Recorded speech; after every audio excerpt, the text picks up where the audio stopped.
Stress doesn't usually destroy your routine because you got lazy.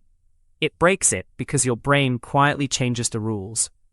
The same habit that felt automatic last week suddenly feels heavy, optional, or even pointless. When pressure hits, your mind starts prioritizing survival signals. What reduces uncertainty fastest? What gives quick relief? What stops the feeling of being behind? And most routines, even good ones, are built for a calm brain that can think long-term. So if you keep falling off workouts, meal prep, journaling, or sleep schedules during stressful periods, that's not a character flaw. It's a predictable shift in attention, energy, and decision-making. The fix is not to push harder. The fix is to build a minimum routine that still works when you're under load. A version that protects your health, your mood, and your momentum, without requiring heroic willpower. We'll break down what stress does to your behavior, then build a simple system for keeping the minimum when life gets intense. Moving to slide 2. First mechanism. Stress narrows your focus. Your brain becomes a spotlight, not a floodlight. That's useful for emergencies, but it's brutal for routines. Because routines are often built on wide attention. You notice the time, you remember your plan, you think about the future payoff. Under stress, the spotlight locks onto the loudest demand. The email, the deadline, the family issue, the financial worry. Everything else fades. This is why you can genuinely forget to eat well, forget to stretch, forget the walk you normally take. Not because you don't care, because your attention is being rented out to the problem. So the first move is to stop designing routines that require you to remember. Stress makes memory unreliable.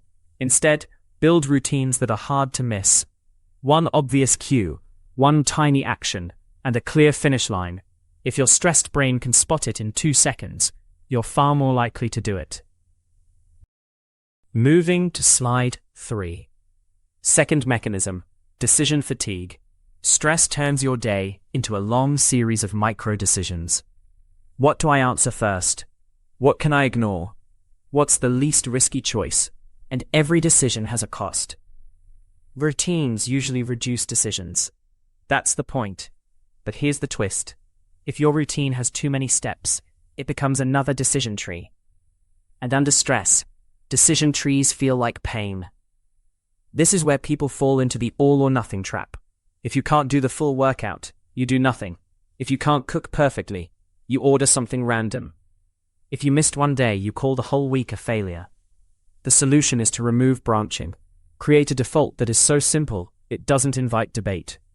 2 or 3 steps max. Same time window, same setup.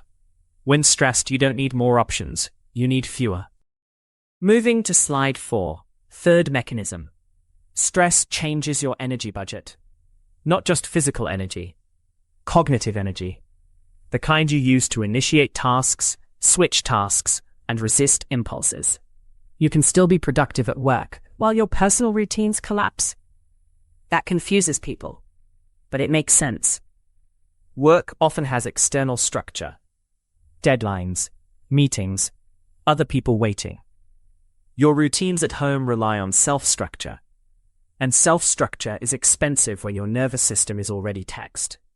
So you get home and the smallest thing feels like a mountain.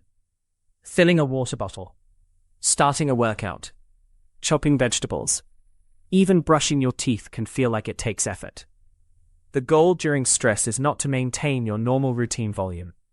It's to protect your baseline, keep the floor from dropping. Think of it like power-saving mode. You keep the essential functions running, and you temporarily reduce everything else. Moving to slide 5. Fourth mechanism. Stress makes comfort feel urgent. Your brain starts hunting for immediate relief. Sugar, scrolling, snacking, skipping hard things, staying up late for me time. That's not random.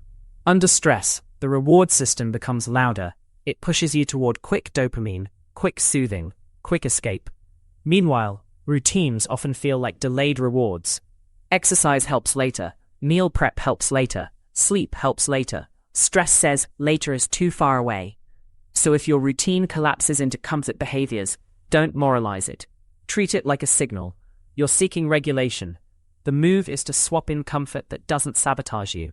Short breathwork, a hot shower, herbal tea, a 10-minute walk, a simple protein-forward snack, something that calms the system without creating a second problem. You still get relief. You just choose relief that keeps you stable. Moving to slide 6. Fifth mechanism. You lose your triggers. Most routines are held together by context. You go to the gym after work because you pass it. You eat a good breakfast because you have your usual groceries. You sleep on time because evenings are predictable. Stress disrupts context. Travel, extra meetings, a sick kid, a project that spills into nights. Suddenly your usual cues disappear. And without cues, habits don't fire. This is why relying on motivation is a trap. Motivation is inconsistent. Cues are consistent until life changes. So build portable triggers, things that travel with you. A single sticky note on your laptop, a pre-filled water bottle placed next to your keys, a resistance band in your bag, a default grocery list saved on your phone. When your environment becomes chaotic, your triggers need to be mobile and stupidly simple. Moving to slide 7. Now let's build the solution. The core concept is the minimum viable routine. Not your ideal routine, not your best self routine. The minimum that keeps you okay. A good minimum has 3 properties. It's small enough to do on your worst day. It protects the most important outcomes, and it creates a win you can repeat. So pick 3 anchors, 1 for body, 1 for food, 1 for sleep.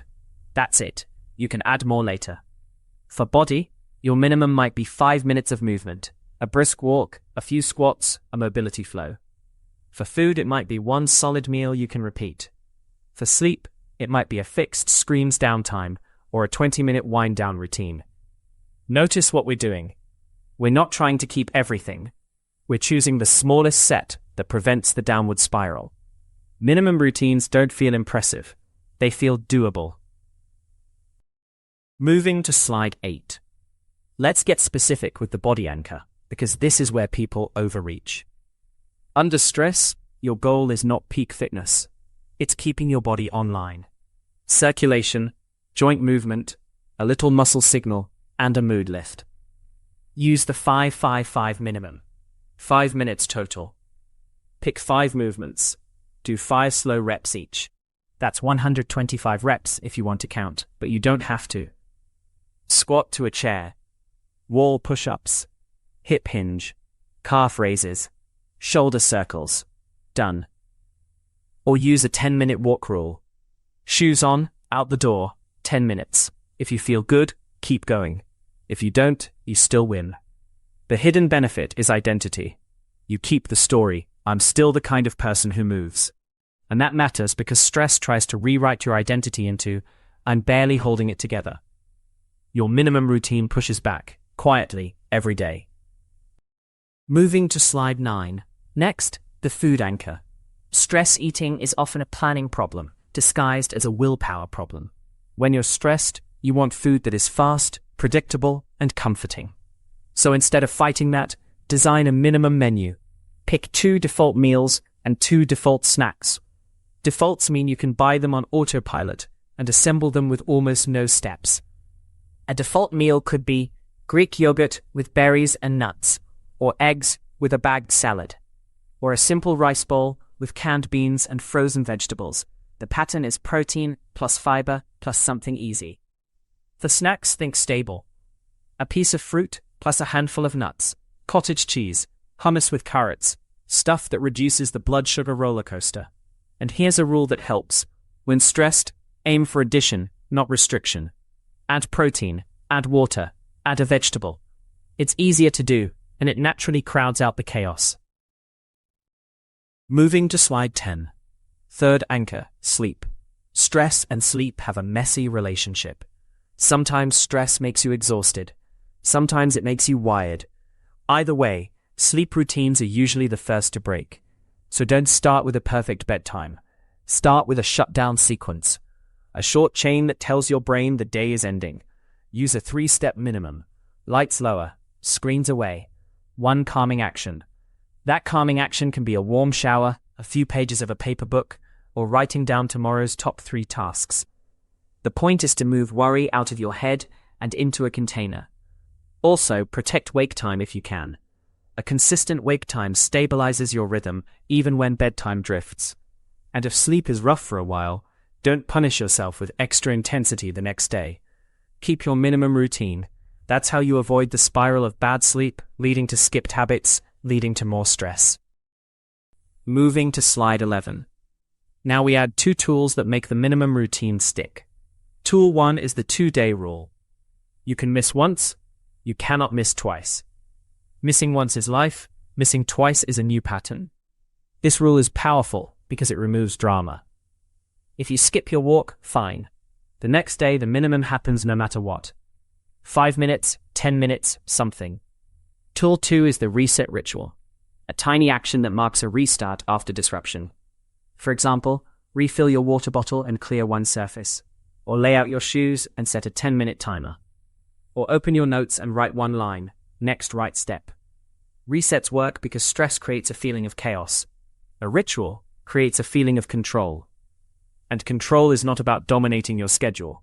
It's about proving to your nervous system that you can still steer, even a little. Moving to slide 12. One more piece. Stress makes you think in totals. I didn't work out this week, I ate badly, and failing. That mindset is poison because it turns a small disruption into a full identity collapse. So switch the scorecard. Instead of tracking outcomes, track reps of the minimum. How many days did you do your 5 minutes? How many days did you eat one default meal? How many nights did you do the shutdown sequence? This changes your brain's feedback loop. You start collecting evidence that you can stay consistent under pressure. And when stress lifts, you don't have to rebuild from zero. You just scale up. 5 minutes becomes 20. One default meal becomes a full plan. The shutdown sequence becomes a real sleep routine. That's the whole strategy. During stress, your job is to keep the thread unbroken. Not perfect, not impressive, just unbroken. If you want, drop a comment with your choice. When you're stressed, which minimum matters more for you right now? Movement or sleep? And if this kind of practical habit design helps, subscribe for more. Modern biohacking is precision lifestyle engineering.